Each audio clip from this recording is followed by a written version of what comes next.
Bonsoir Julie. Hello, salut Frédéric.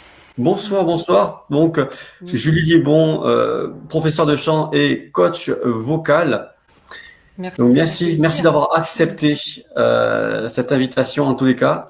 Bah merci à toi.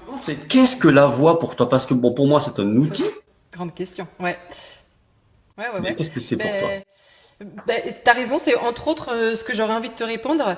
Mais avant tout, je dirais que c'est déjà notre personnalité, tu vois. C'est notre marque, si je puis dire. C'est notre charme dont on va parler tout à l'heure, justement.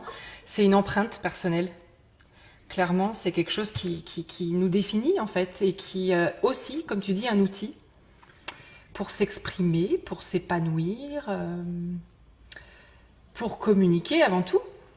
Mhm. Et puis pour moi, bah, évidemment, pour chanter, et bah, en fait pour vibrer, quoi, du coup, pour créer.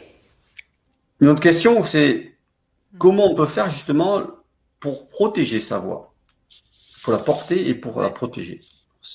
très bonne question aussi. Ça, c'est, il y a, je dirais, plusieurs choses. Déjà, c'est savoir s'échauffer.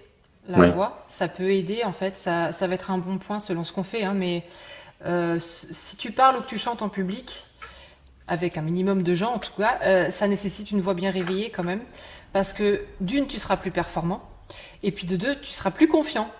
Quand on a une voix réveillée, on a davantage tendance à se sentir en sécurité, parce qu'on sait qu'elle est bien là, tu vois, elle est solide, elle est bien présente.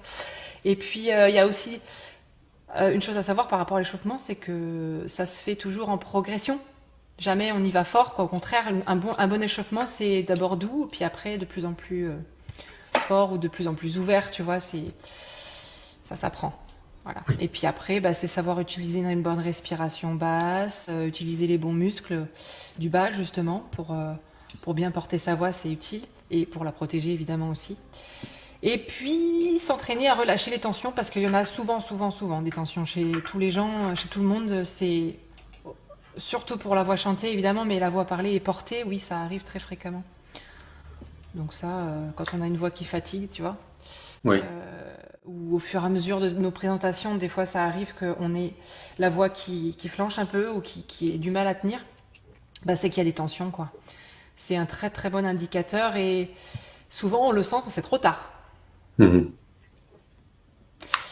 On sent que c'est déjà que le mal est fait en fait. Donc bah, si on peut y remédier avec quelques petites astuces, bah, c'est bon à prendre, quoi.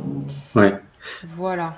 Alors justement, dans les astuces, tu te parlais de respiration en bas. C'est la respiration ventrale, tu veux dire, enfin, ce qu'on appelle abdominale, c'est Oui. ça? Ouais. Ouais, bah ça se pratique très facilement. En fait, il y en a plein qui savent déjà le faire d'ailleurs par le yoga, la sophro, Oui, la méditation, tout plein de choses comme ça. En fait, on sait tous respirer comme ça même d'ailleurs. La nuit, on respire tous comme ça oui, quand on est détendu, allongé là. Mais debout ou assis, on sait très bien le faire. C'est juste qu'il faut l'activer de manière consciente et c'est une respiration active, la respiration pour la voix. C'est l'inverse de la respiration de la journée. Je rentre pas dans les détails, mais ça s'apprend aussi.